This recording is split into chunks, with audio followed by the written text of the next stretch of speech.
안녕하십니까. 저는 부산에서 왔고요. 부산에서도 가장 그 외진 곳이 영도거든요. 영도에 사실은 상진 어묵이 1953년에 처음 이제 어묵회사는 아니죠. 작은 어묵 가게가 만들어져서 지금 꽤 큰 이제 기업으로 성장하고 있는 이제 선도 기업이라고 얘기를 하는데 성장하고 있고요. 사실은 저희가 이런 활동을 할 때 삼진 어묵이라는 이야기를 잘 안 합니다.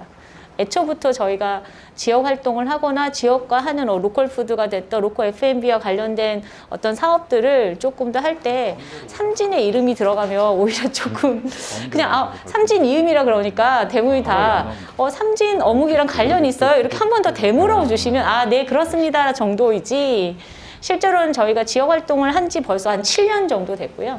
딱 영도에서만 활동했습니다. 영도의 이외의 지역으로 확장한 건 아니었고 지역의 장소성에 대한 부분을 조금 더 집중하고 지역 주민들과 커뮤니티와 집중하는 작업을 했던 게 사실은 저희가 그간에 했던 작업이고요. 저는 사실은 이 사진이 제일 큰 저희의 정체성을 가지고 있다고 생각을 하는데요. 저희 동네에는 삼진어묵만 있지 않습니다. 그러니까 원래 영도가 근대 제조 베이스의 산업이 있었던 가장 중심부였거든요. 그래서 지금도 60년 전통의 성실두부 가게가 아직 남아있고요. 복내동 100년이 넘은 전통 시장도 아직 남아있고요. 또 하나가 여기 있는 요 사장님이 저희 동네에 있는 옛날 국수 제조하시는 사장님 손인데 항상 저희가 이거를 맨 헤드로 하는 게 저희가 가고자 하는 부분 중에 가장 큰 게 정통성인데 이 정통성을 사실은 그대로 가지고 답습하는 게 아니라 조금 더 다른 방법으로 발현할 수 있는 방법이 어떨까라는 생각을 해서 그럼에도 불구하고 본질은 여기서부터 시작한다. 그 그러니까 어떻게 보면 기술자의 손에서 그리고 손맛에서 시작하는 것이 가장 근본이 되었으면 좋겠다라는 의미에서 저희가 항상 저희 PT에는 저걸 메인으로 쓰고 있거든요.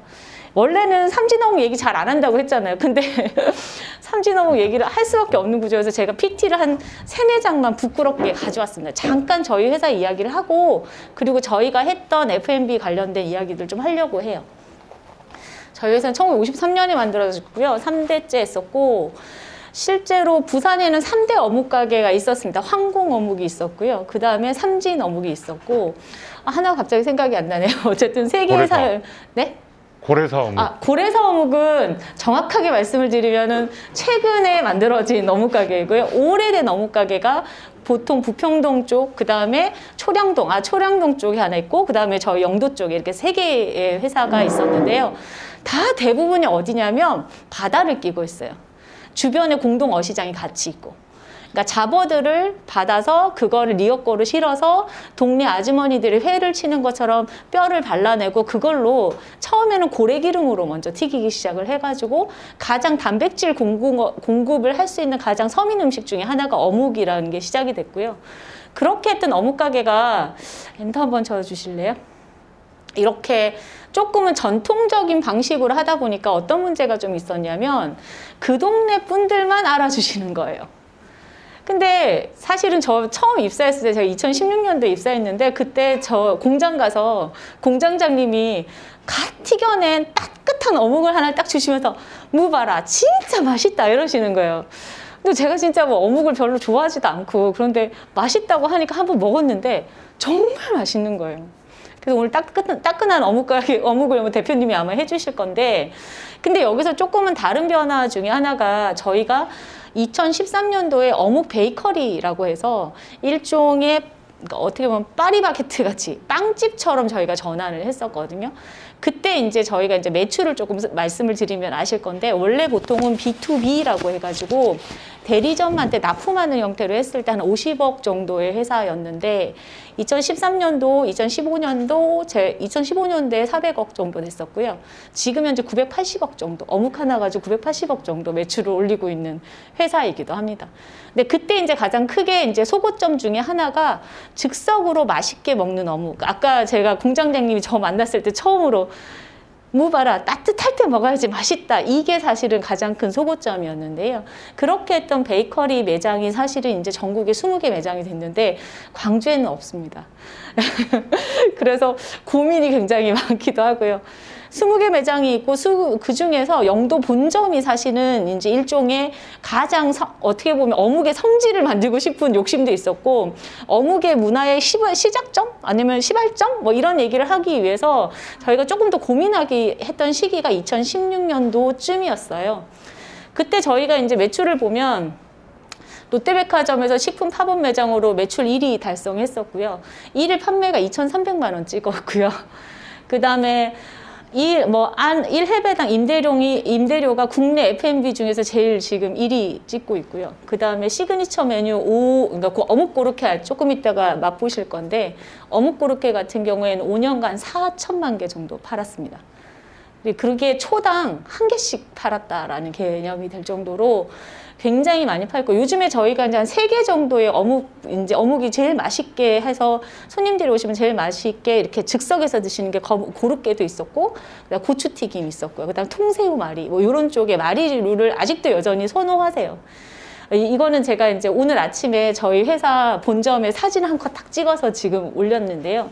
이게 뭐냐면 저희 회사의 영도 본점의 기록입니다. 이게 본점에 딱 그 데스크 앞에 있는데요. 영도 본점의 방문객이 얼마나 되냐면요. 100만 명 정도입니다. 어묵가게 한 점포에 처음 저희가 들어갔을 때 40평 정도 되는 가게였거든요.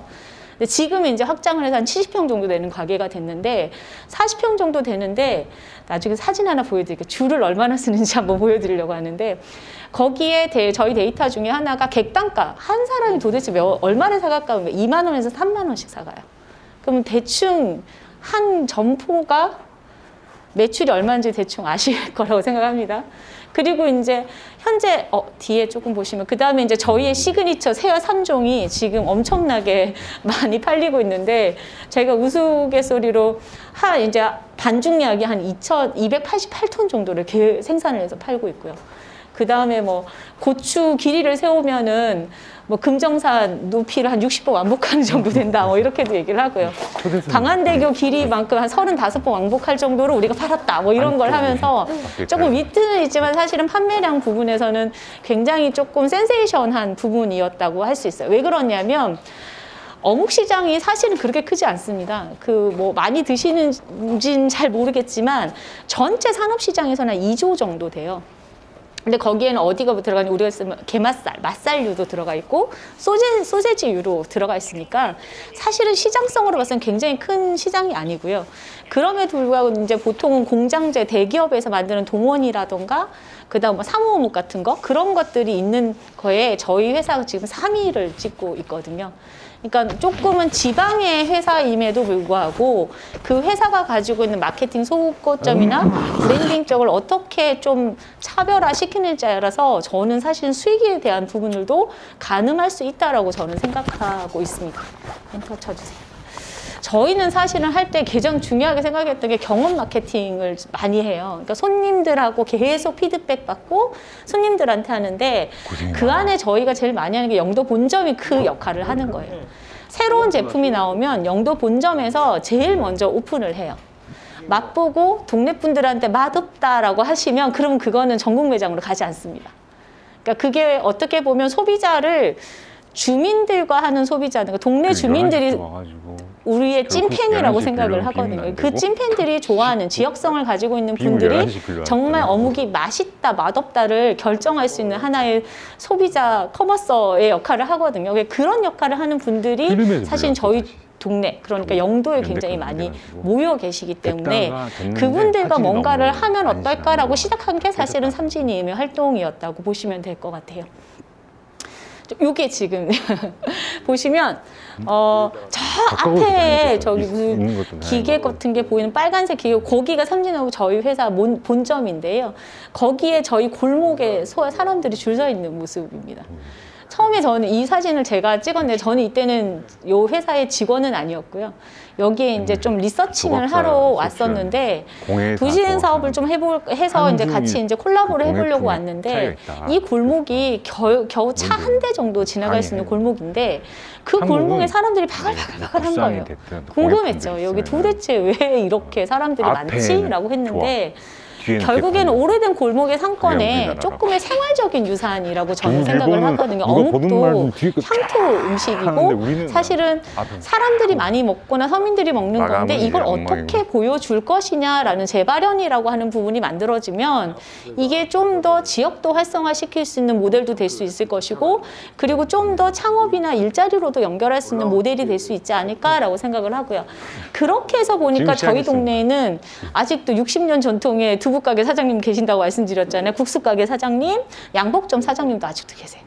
그 동네에 제조 베이스로 하셨던 공장이 원치 많으니까 그러네. 거기에서 하셨던 작은 가게 사장님들이 기술자들이 너무 많은 거예요.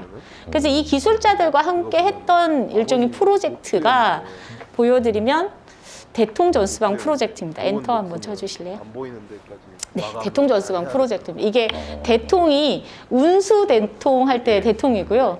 전수방은 여기에 있는 기술자분들이 대부분이 고민이 하나가 뒤에 있으세요. 있구나. 뭐냐면 자기 기술은 자식 놈도 안 가져가려고 한대요. 그러니까 내 기술이 너무 이제 사양됐다라는 거죠. 근데 자기가 보니까 옆에 있는 삼진어묵은 가풍인가? 어묵 가게도 아버지 세대부터 했었던 거고 나도 아버지 세대부터 계속 해왔는데 쟤네들은 뭐가 좀 다르길래 이런 사업화가 되고 돈도 버는지 굉장히 궁금하시다라고 말씀하셨고요. 그런 것들을 하기 위해서 대통전수방 사업을 해서 저희가 어묵, 그 다음에 두부, 카라멜 관련된 것들을 새로운 분들한테 트렌디하게 전수하는 프로그램을 시작한 게 대통전수방 프로젝트입니다. 여기 지금 안에 계시는 권우엽 대표님도 저희 대통전수방 프로젝트에서 어묵 교육을 받으셔서 진주에서 오픈하신 분이세요. 그래서 그렇게 해서 저희는 이제 그것들을 하는 이유가 몇 가지가 있어요. 두부가게 사장님은 두부를 파는 것도 굉장히 고민이지만 삼진어묵처럼 두부를 다양하게 팔고 싶어 해요. 전두부도 만들고 싶어라 하시고 쫀쫀한 두부도 만들고 싶어 하시고 고단백 두부도 만들어 보고 싶어 하시고 그리고 이걸 가지고 샐러드 해가지고 드레싱도 만들어 보고 싶어라 하셨거든요. 그런데 자기는 항상 모두부만 파시는 거예요. 그러니까 대표님이 그러면 대표님 저희가 두부를 이 세대들 전수를 시켜주시면 저희가 그런 상품화 고도화는 저희가 맡아서 할게요. 이 삼진의 R&D 팀도 있고 CS 팀도 있고 기술 개발하는 팀도 있으니까 한번 콜라보 해보시죠 라고 해서 시작을 했었고요.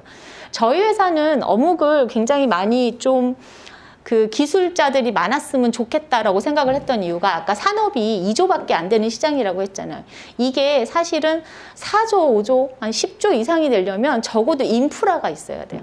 어디 가든 어묵을 먹어야 되고 어디 가든 어묵 기술자들이 있어야 되고 시장마다 어묵이 펄펄펄 끓는 뜨거운 기름에 튀겨져야 되는데 그게 잘 안 보이잖아요.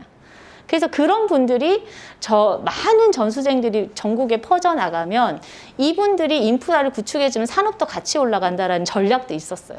그런 형태로 해서 전수를 시켜주고 이런 작업들을 사실은 저희가 한 4년 했습니다. 4년 동안 하면서 조금 이따 데이터를 보여드리겠지만 한 44분 정도 전수를 해드렸어요. 이게 저희도 처음에 그냥 될까 해서 했는데 정말 힘들었던 게 뭐냐면요. 그 기술 교육이라는 건 기본적으로 한두 달 안에서 끝나는 게 아니잖아요. 이 스킬이라는 건 쉬운 것 같지만 쉽지 않더라는 거예요. 공장장님 만났더니 하는 말이야. 어묵이 얼마나 예민한데 지금 그거를 3개월 안에 가르쳐 준다고 거짓말 치고 다니노 이러시는 거예요.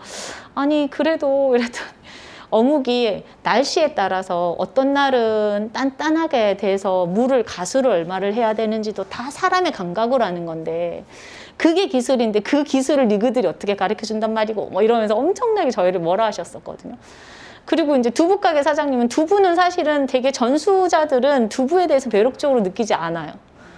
왜냐하면 두부는 집에서 어머니들이 웬만하면 다 해먹는 건데 뭐 이렇게 얘기를 하는데 그 두부를 어떻게 했냐면 저희는 비건 라인으로 바꿨습니다. 디저트 라인으로 바꿨거든요. 그래서 오히려 이게 좀 재밌는 게 어묵은 40, 50대에 생애 전화를 하시는 분들이 관심을 가지시고 두부는 오히려 비건 라인이 되다 보니까 20, 30대의 MZ 세대들이 관심을 가지셔가지고 그거를 비건 두부 형태로 해서 치즈를 만든다든가 아니면 와인과 함께 먹을 수 있는 두부를 샐러드 드레싱으로 해서 한다든가 아니면은 토핑으로 해가지고 다양하게 쓴다던가 디저트로 해서 비건 빵을 만든다던가 이런 식으로 라인업을 만들어내는 게 사실은 저희의 커리큘럼으로 만들어낸 게 아니라 여기 전수자분들의 니즈가 야 이거 이렇게 한번 바꿔서 우리 공부하고 싶다 아니면은 야 이론 교육 무조건 다 빼 우리는 진짜 기술 교육만 받고 싶은데 쓸데없이 이론 교육 하지 마 뭐 이런 계속 이제 모니터링을 통해서 이제 설문들 통해서 말씀하셨던 걸 가지고 저희가 사업들을 해가지고 한 4년 동안 이 사업을 했었습니다. 이 사업하고 나니까 이 사업 해가지고 지금 저희가 가장 핫하게 지금 창업한 분 중에 한 분이 여기 있는 건희엽 대표님도 계시지만 비건 라인에서는 아르프라는 비건 레스토랑이 얼마 전에 오픈을 했는데요. 이 레스토랑 같은 경우에는 지역에 있는 특산품 그러니까 그 옆에 복례 시장에 있는 고사리라던가 제철 요리를 가지고 비건 레스토랑을 오픈을 했는데 매출액이 나쁘지 않습니다. 월 매출액 저희가 카운팅하고 있는데 저는 사실은 이런 분들이 동네에 골목에 계속 유입이 되고 그분들과 네트워킹을 만들어내는 작업들이 사실은 이런 음식이나 아니면 푸드라고 하는 그 매개물이 된다는 게 굉장히 매력적으로 느꼈었거든요. 그런 작업들을 지금 현재 하고 있다라고 보시면 될 것 같아요.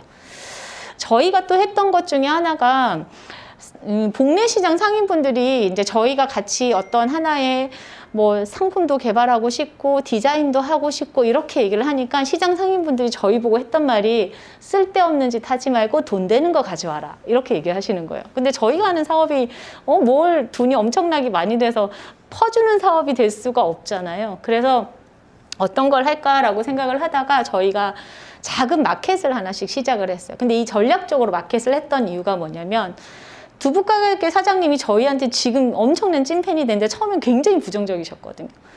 근데 저희가 두부가게 사장님 옆에 굉장히 젊은 샐러드 가게 사장님을 붙였어요.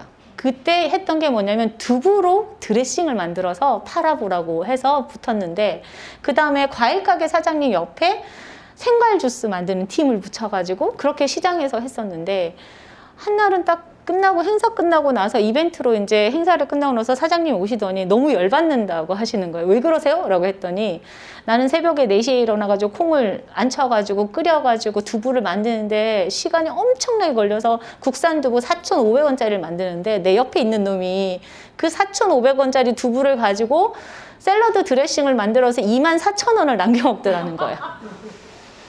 그러니까 대표님이 뭐라 하시냐면 야 나 이제 모두부와는 못 팔겠다. 두유도 팔고 싶고 그 다음에 콩국도 팔고 싶고 그 다음 쯔유 형태에서 따뜻하게 먹는 순두부도 팔겠다 이렇게 하시는 거예요. 저는 사실은 그게 좀 지역과 일종의 공유를 할 수 있는 방법이라고 생각을 했었는데 그런 작업을 했던 계기가 여기 있는 마켓이었습니다. 이 마켓이 지금 어느 정도까지 되냐면요. 영상 보여드리면서 말씀드리겠지만 1년에 4번 하거든요. 15,000명 정도 오시고요.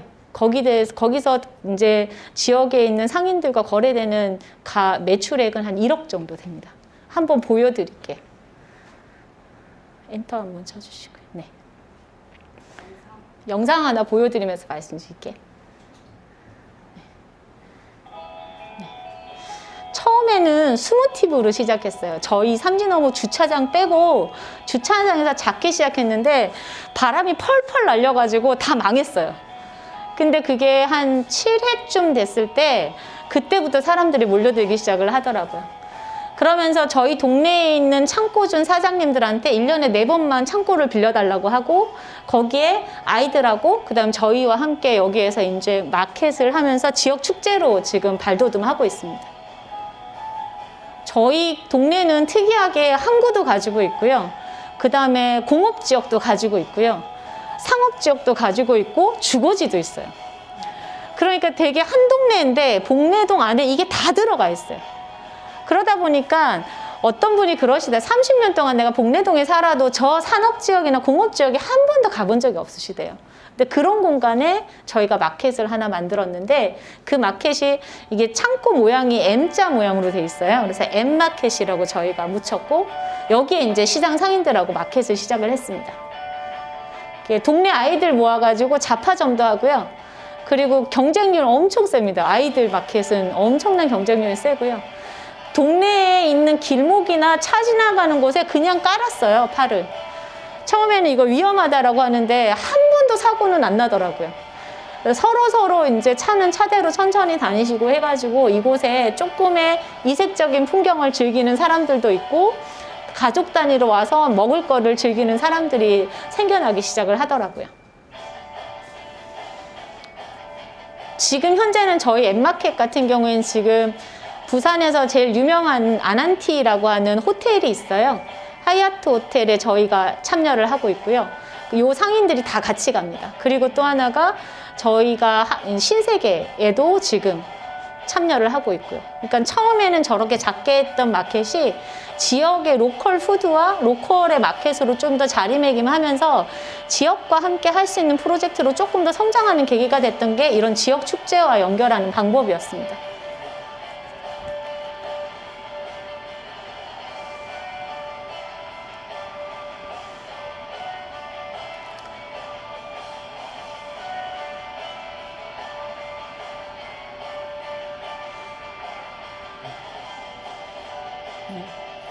저희가 여기 특히 이제 복례 마켓을 굉장히 중요하게 생각하는데요. 그 마켓이 시장 상인분들하고 같이 해서 VMD도 해드리고 패키징도 만들어드리고 그렇게 해서 마켓을 진행을 했었던 사례이고 해서 저희가 10월 마켓은 무조건 시장과 함께하는 마켓입니다. 그래서 시장 상인들이 올해는 뭘 준비하면 되노? 이렇게 얘기하시거든요.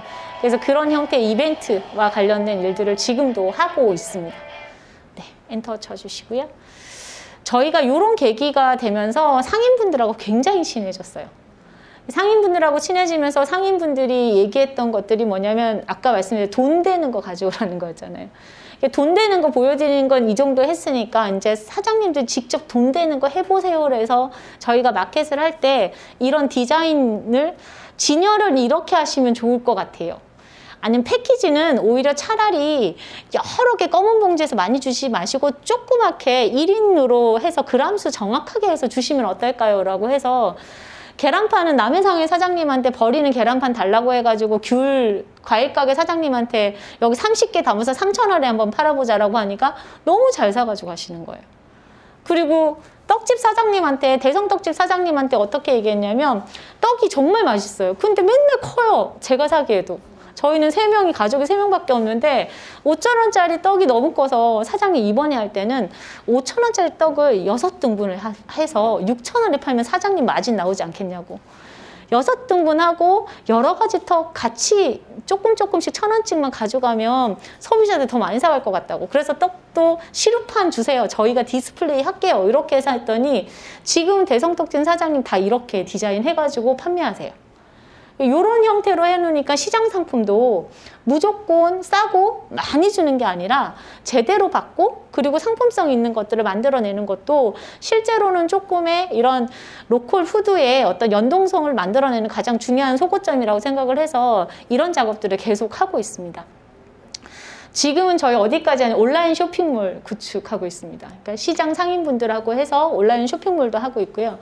온라인 쇼핑몰 할 때 지금 보시는 성실두부 대표님, 남해상의 대표님, 인어아짐의 대표님도 다 시장에서 파는 물건들이었지만 이것들을 상품성 있게 만들어내면 소비자들이 굉장히 접근도 잘할 수 있고 그리고 사실은 건어물이지만 다 똑같은 건어물이죠. 그런데 그걸 어떻게 포장해 담느냐 아니면 어떻게 브랜딩을 하느냐에 따라서 굉장히 다르게 보이는 거죠.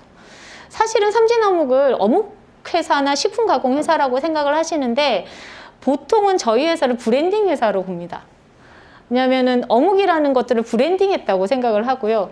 그래서 제가 입사했을 때 되게 좀 충격받았던 게 제가 40대 초반에 30대 후반에 했는데 입사를 딱 하니까 직원들이 평균 연령이 28.9세인 거예요. 정말 20대들의 정말 젊은 혈기로 이제 정말 스타트업처럼 일을 하더라고요. 제가 나이 서열 한 3위 정도 되는 거예요, 가니까. 그래서 제가 깜짝 놀라가지고 이런 회사가 있나라고 했는데 그 감각적으로 사실은 푸드를 보고 그 감각적으로 사실은 다양한 형태의 카테고리나 브랜딩을 해 나가는 것도 사실은 저는 굉장히 중요한 전통 방식에서도 트렌디한 방식으로 갈 수 있는 아니면 변화를 가질 수 있는 방법이라고 저는 생각을 하고 있고 그래서 시장 상품들을 조금 더 저희는 관심을 갖는 이유인지도 몰라요. 그리고 시장의 어떤 푸드들을 좀 푸드 문화를 조금 더 전환시킬 수 있는 방법은 없을까라고 고민하는지도 모르겠습니다. 저희가 이걸 하고 나서 아이들하고 하는 프로그램도 하고요. 엔터 쳐주시고요. 뭐 이렇게 매거진도 만들고 있습니다. 그래서 계속 지역에 있는 숨어있는 맛집들 계속 발굴해서 보여드리고요. 거기에서 저희가 발굴했던 중에 영도 가면 백석대학이라고 하는 분식집이 있는데요. 이제 줄 서서 못 먹어요, 저희. 근데 그렇게 지역에 있는 조금의 푸드나 아니면 그거와 관련된 식당이나 레스토랑들도, 그리고 가장 오래되어 있는 다방, 쌍화차집도 저희가 발굴을 하고요. 이런 걸 하면서 지역에 있는 문화들, 그리고 그거와 관련된 스토리를 만들어내는 작업들을 지금 현재 하고 있습니다. 그렇게 해서 저희가 한 5년 동안 도시재생 사업을 결합해서 했는데 한 8만 5천 명 정도가 방문객이 왔었고, 실제로 복례동 주민들과 했던 찐팬들이 한 2,600명 정도가 생겼고요. 그리고 거기에서 전수, 두부나 어묵이나 푸드와 관련된 카라멜 이런 거와 관련된 푸드와 관련된 분들이 클래스를 하거나 아니면 푸드와 관련된 다양한 음식을 가지고 깊숙하게 고민을 하고 계신 분이 한 170명 정도가 계시고요. 엔터 한번 쳐주시면 그거 통해서 저희가 지금은 이런 다양한 형태의 사업들을 하고 브랜딩 사업들을 하면서 이거를 사실은 저희가 도시재생 사업과 결합을 해서 했던 게 작년에 이제 이 사업이 끝났어요. 이 사업이 딱 끝나고 나니까 저희가 진이 빠졌어요. 왜냐하면 1년에 프로그램 사업만 얼마를 했냐면서 저희가 직원이 7명인데 60개 프로그램을 하고 있더라고요. 외주 하나 주지 않고. 그래서 저희 직원들이 미쳤다 뭐 이러면서, 그래서 아까 우스갯소리로 말씀한 게 뭐냐면 저희 직원들 저랑 눈 안 마주치세요. 마주치면 뭐 할 것 같아가지고 그런 게 보이는 것처럼 굉장히 조금 아쉽기도 하긴 그렇지만 고마운 친구들인데, 이 친구들이 사실은 굉장히 많이 성장을 했잖아요. 6명, 7명이 지역과 커뮤니티를 만들고 푸드 문화도 굉장히 하고, 이 친구들 처음 왔을 때 소규모 햇섭이 뭔지도 몰랐어요. 제조 베이스를 어떻게 루트를 만드는지 몰랐고, 사업자 등록증 대표님들 도와드려야 되는데 어떻게 도와드릴지 모르지만, 이것들을 하면서 지금 사실은 굉장히 큰 누적된 데이터와 저력과 힘을 가지는 일종의 뭐 중간 조직 아니면 어떻게 보면 굉장한 전문가가 되어 계시거든요. 그분들하고 이제 저희가 2018년부터 또 다른 고민을 합니다. 저희 대표님하고 고민했던 게 뭐냐면, 보통 지역의 도시재생 사업 이렇게 얘기하면 대부분이 다 사업 끝나고 나면 너희들 다 갈까이가 이거였어요. 보통 그렇잖아요. 시장 사업도 그렇고, 그 다음 국가에서 만들어진 사업들은 연한이 정해져 있잖아요. 3년, 5년. 그럼 5년 뒤에는 너희들 갈 애들인데 우리는 정주면 안 된다. 뭐 이런 게 있으셨거든요. 그래서 저희가 대표님들이나 동네 분들한테 얘기했을 때, 우리 안 가요. 우리 안 가고 이 동네에 계속 살 거고, 그래서 저도 영도로 이사했거든요. 저희 직원들도 거의 다 영도로 이사를 했어요. 이게 참 묘한 게, 선문화가 묘한 게, 이사했다니까 안심하시더라고요. 그래, 이제 우리 동네 사람 됐네. 뭐 이렇게 하셔가지고, 그 이사를 가가지고 다양한 활동들을 하다 보니까, 이제는 이제 찾아오세요. 장어집 사장님 찾아와서 아들놈이 장어 장사 안 하고 싶다 하는데 좀 꼬셔봐라. 이렇게 얘기하시는 분들 계시고, 이런 작업들을 하는 게 5년 동안 사실은 도시재생 사업을 하면서 누적된 하나의 네트워크였다고 보시면 될 것 같아요. 그리고 나서 또 하나의 고민이 되기 시작을 했어요. 뭐였냐면, 처음에 저희는 기술 전수만 시키면 창업이나 F&B 쪽으로 굉장히 B2C를 굉장히 확장을 해주실 거라고 생각했는데, 대표님들이 창업을 그렇게 많이 안 하시더라고요. 44명 정도 기술 교육을 받으셨는데 한 11분 정도가 창업을 하셔가지고 한 30%가 안 돼요. 29% 정도밖에 안 되는데, 그래서 또 이제 찾아갔죠. 이제 전수 받으셨던 분들이나 아니면 왜 창업을 안 하는지 뭐 이런 걸 해보니까, 결국에는 대표님들이 원하는 게 그 다음에 넥스트, 야, 내 제품이 정말 상품성이 있는지 내가 판단을 못 하겠다. 나는 공간을, 스펙을 만들어서 공간 레이아웃을 잡아야 되는데 주방 레이아웃을 도저히 못 잡겠어. 어떤 분들은 야, 패키지가 어떤 패키지를 써야지, 식품 패키지는 정말 다르거든요. 왜냐하면 이게 물에 젖지 않아야 되는 상품이 있어야 되고, 냉동으로 그러니까 물만 그게 아니라 이제 뭐 포제에 따라서 어떻게 써야 되는지가 다 다르기 때문에, 또 혹시나 위해 성분이 있어서 음식과 관련된 포제들을 잘못 쓰게 되면 그것도 문제가 되는 것들도 있고, 그래서 그런 것들을 좀 해결할 수 있는 방법이 없을까 해가지고 이제 저희 회사의 브랜딩 팀, 마케팅 팀, 그리고 이제 CS 팀, 이 팀들을 모아가지고 저희가 학교를 하나 만들었습니다. 그 학교가 르봉 브랜딩 학교예요. 이게 재작년부터 만들어진 학교인데요. 이 학교를 하면서 멘토링을 해서 맨투맨으로 붙어가지고 정확하게 저희 회사의 브랜딩 마케팅 그 본부장님이 삼성 출신이시거든요.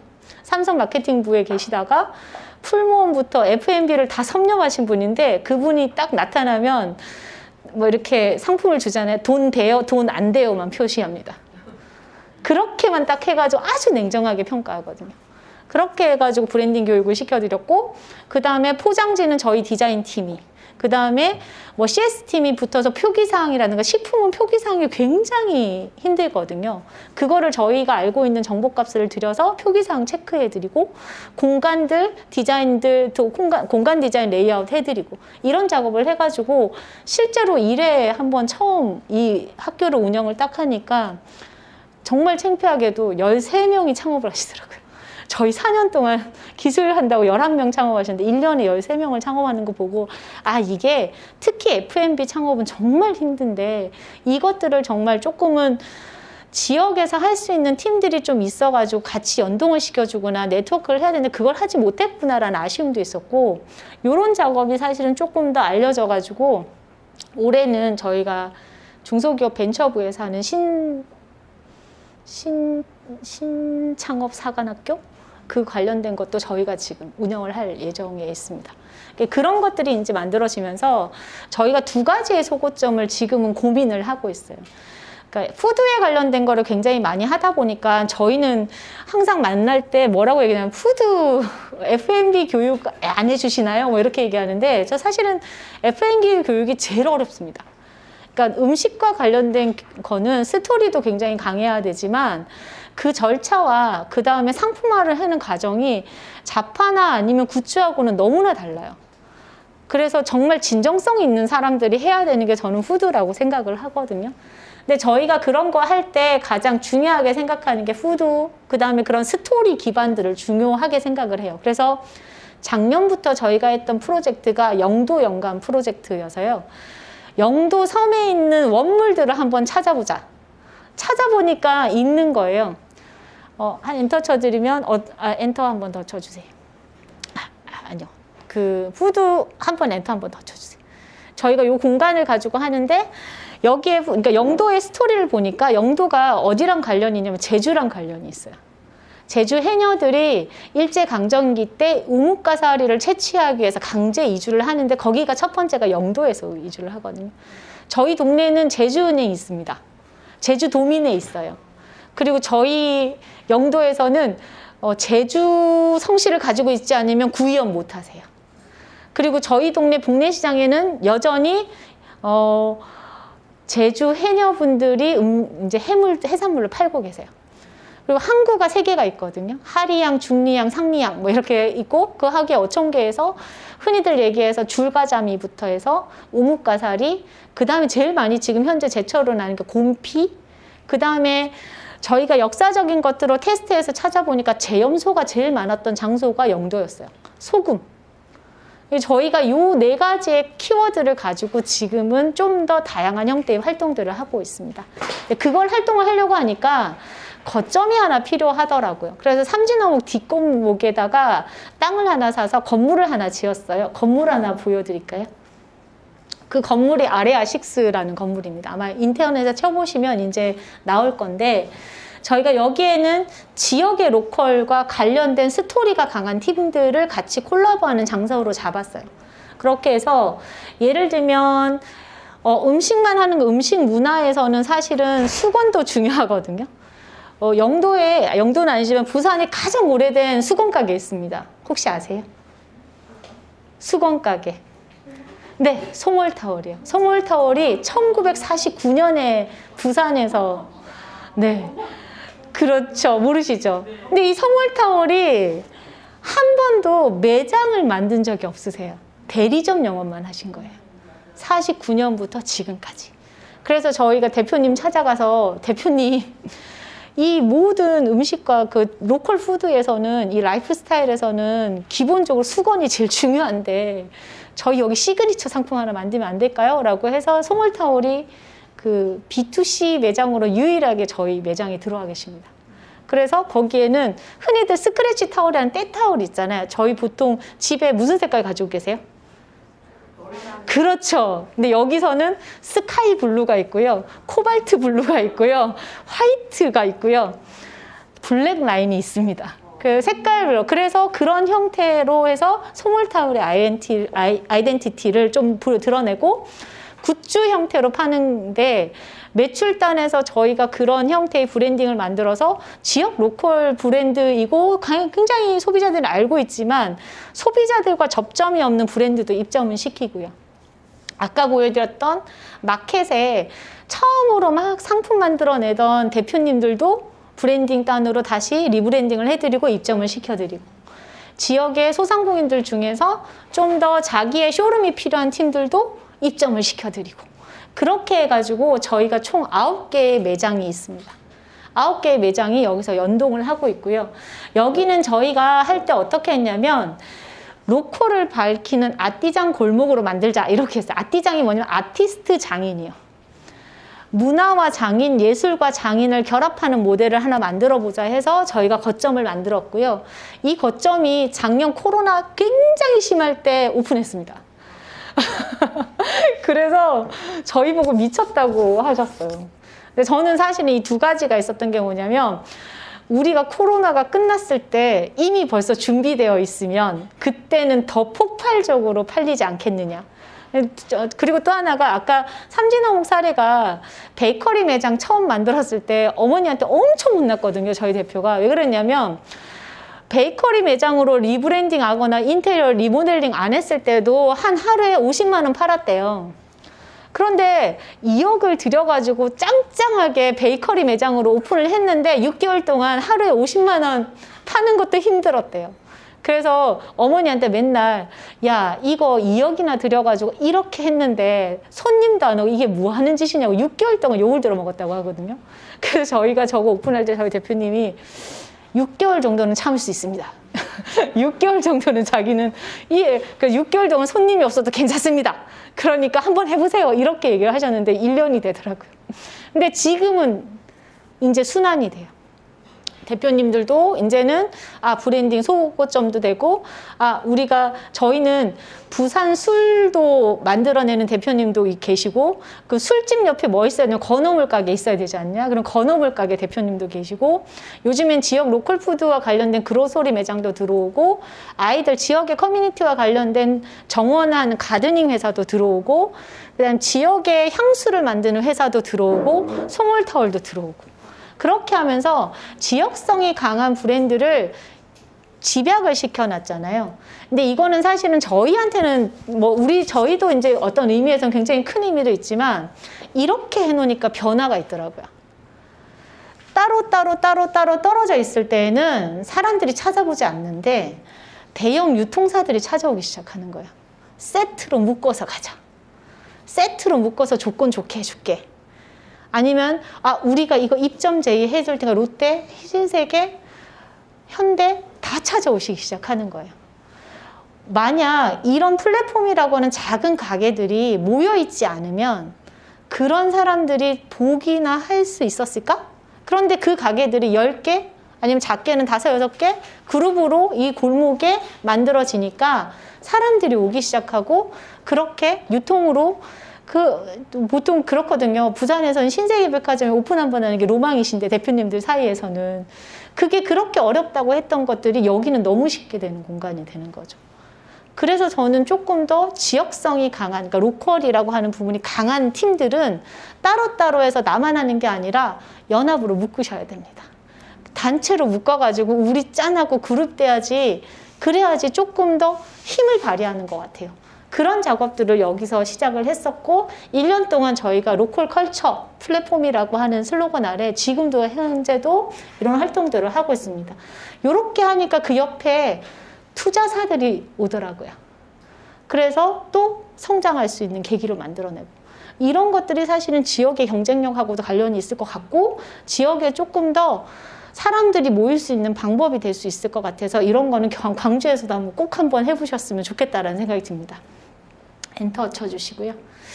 이런 작업 마켓도 해봤고요. 저희가 원데이 클래스도 하고요. 근데 저는 좀 인연이, 광주랑 인연을 하나 말씀을 드리면, 아레아6 오픈하고 나서 제일 먼저 찾아오신 분이 광주 MBC였어요.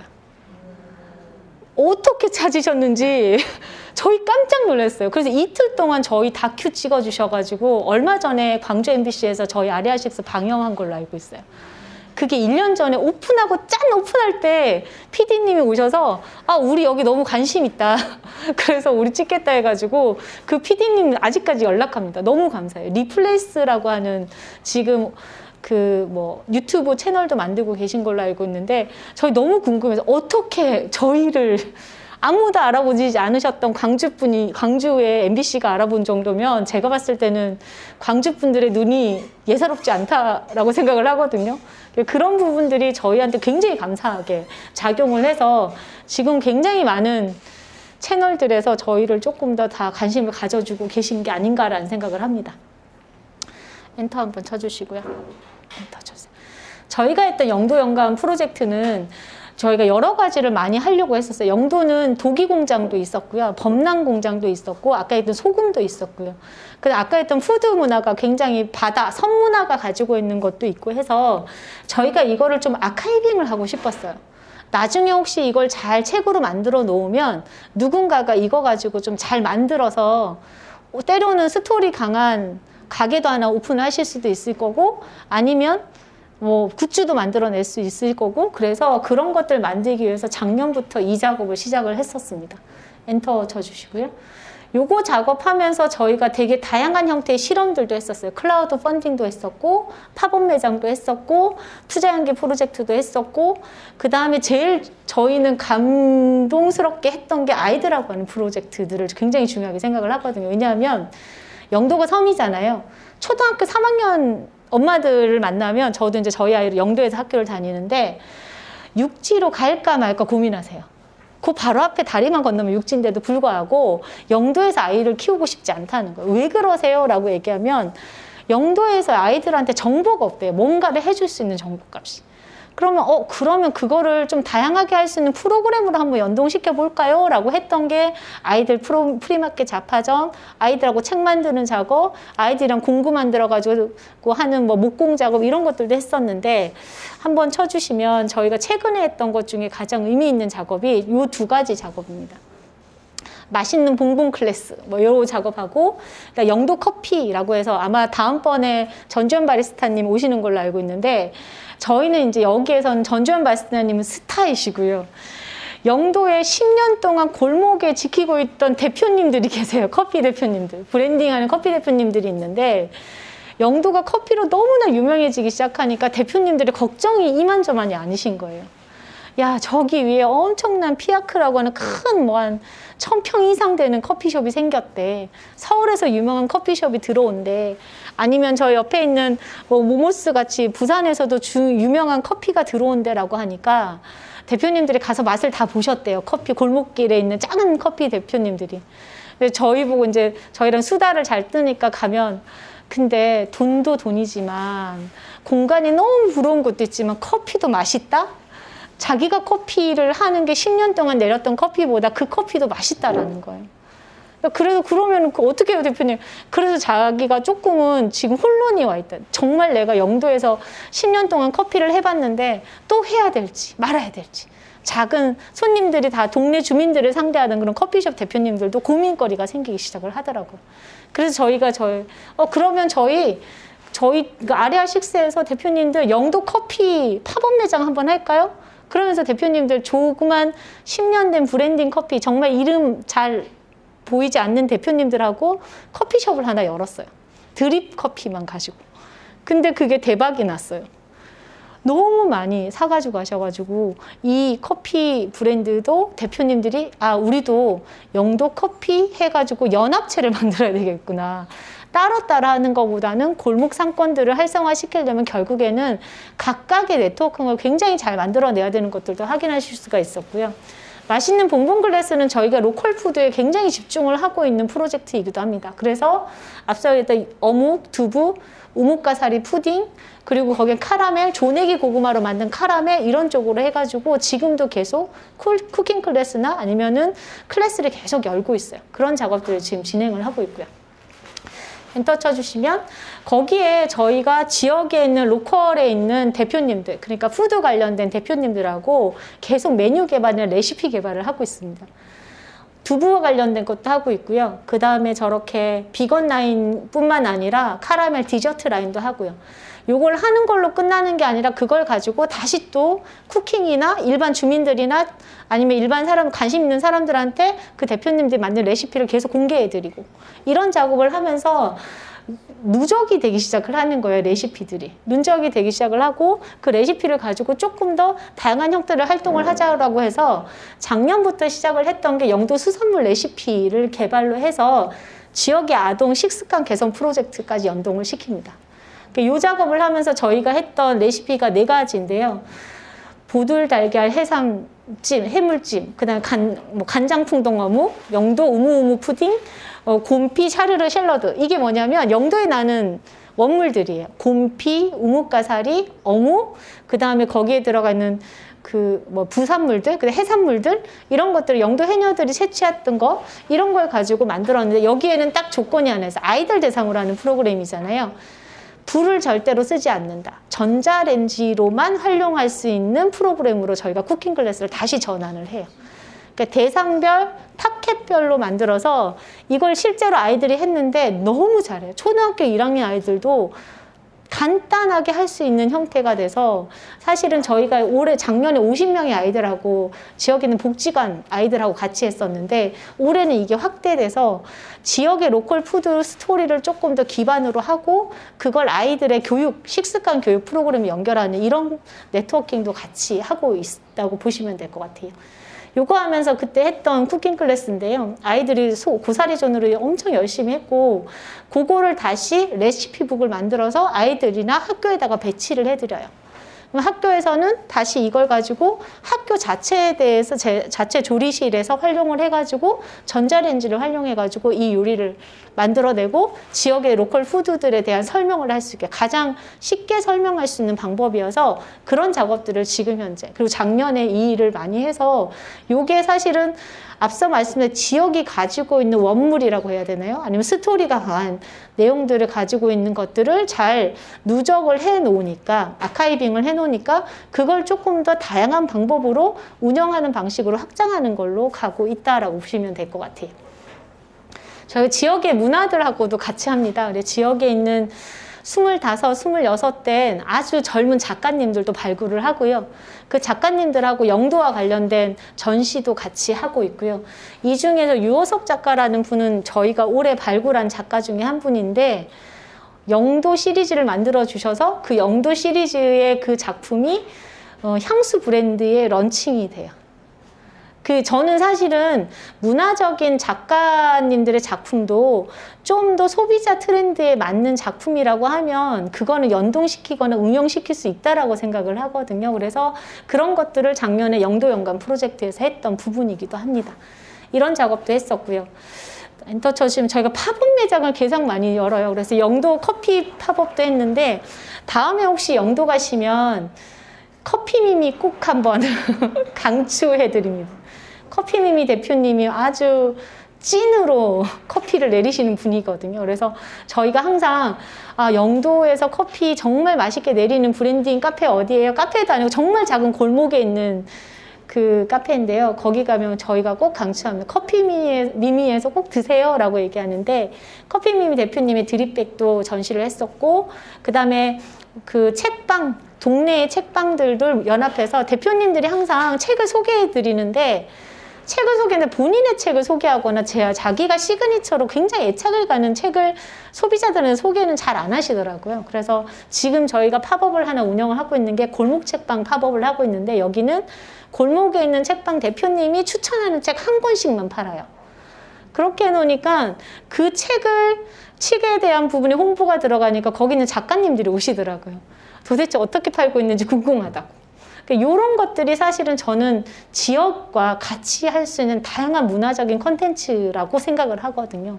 처음에는 작은 어묵가게의 영도 본점이라고 하는 본점 가게 하나로 되어 있었는데 지금은 사실은 그것들이 영도 전체, 영도와 네트워킹을 하게 되고 그걸 다양하게 연결시켜내는 작업들도 하고. 열을까요? 네. 그것도 하게 되고, 그 다음에 이런 작업들을 사실은 이 작업은 저희가 조금 더 이제 설명을 드리는 게 국가 자금을 받아서 하는 사업이 아니라 저희가 자체 사업으로 하고 있는 브랜드입니다. 그래서 처음에는 저희는 도시재생 사업에서 시작을 했다가 이제는 자체 브랜딩 사업까지 연결을 하고 저희 조직이 떠나지 않는다라는 전제 아래에서 지금도 하고 있다고 보시면 될 것 같고요. 올해도 내년에도 영도 본점 주변에 오시면 이런 지역에 있는 대표님들과 하는 프로그램은 계속 열릴 겁니다.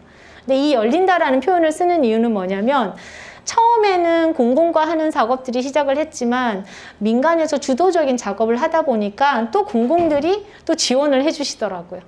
이게 사실은 선순환 구조에서는 굉장히 중요한 저희는 조금의 소고점이라고 생각을 하는데 그래서 어떤 얘기를 먼저 마지막으로 할까라고 생각을 하다가 실제로는 이런 작업을 할 때 항상 이런 것들이 있어요. 공공이 너희들이 먼저 해줘야지 우리가 할게 뭐 이렇게 얘기하시는데 저는 사실은 이제 시대가 바뀌었다고 생각을 하거든요. 우리가 먼저 하면 당연히 공공이 붙을 수밖에 없으니까 파트너십이 굉장히 중요하다라고 생각을 해요. 그게 우리만 잘할게 라고 하는 게 시너지를 내는 방법이라고 생각을 하거든요. 그런 면에서 저희는 여전히 올해도 엠마켓을 4번을 할 거고요. 요번에는 아난티에서도 할 거고 굉장히 이제 지역을 확장시키면서 할 예정이고요. 이런 작업을 할 때 저희의 네트워크를 자랑을 하려고 마지막 페이지를 가져왔습니다. 엔터즈. 저희의 파트너사들입니다. 저희가 지금 한 게 한 7년 됐거든요.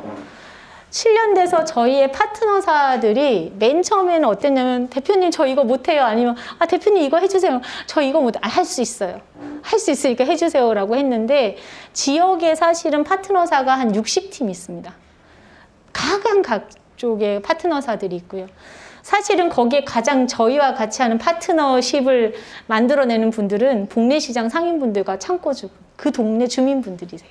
이분들이 한 40팀 계세요.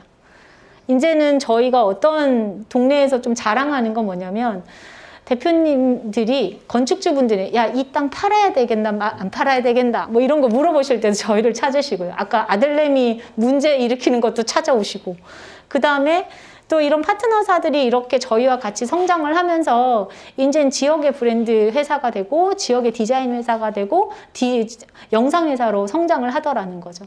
그래서 저희가 하나가 한 게 아니라 사실은 이분들이 사실은 주변에서 엄청나게 노력을 해줘서 저희가 지금도 이 사업들을 하고 있고 연결되는 사업들을 하고 있다라는 거고요. 앞서 제가 계속 말씀드렸던 것처럼 가장 크게 저는 여기 있는 분들이 조금은 이야기를 하고 싶은, 그러니까 조금 더 제가 강조하고 싶은 건 무엇보다도 같이 할 수 있는 사람들을 많이 만들었으면 좋겠어요. 같이 할 수 있는 사람들이 많이 만들어지면 거기에서 아이디어가 나오고 거기에서 더 좋은 시너지가 만들어지고 거기에서 또 한 번 이제 수익도 만들어질 수 있다고 생각을 하거든요. 흔히들 뭐 요즘에는 그거를 굉장히 그럴싸하게 비즈니스 모델 뭐 이렇게 얘기를 하는데 그런 과정을 혼자 하지 마시고요. 주변의 파트너와 같이 그리고 그게 지역이 연합이 잘 만들어지면 그게 힘을 발휘해서 굉장히 좋은 역할들을 하실 수 있지 않을까라는 생각을 합니다. 저는 여기까지 하겠습니다. 감사합니다.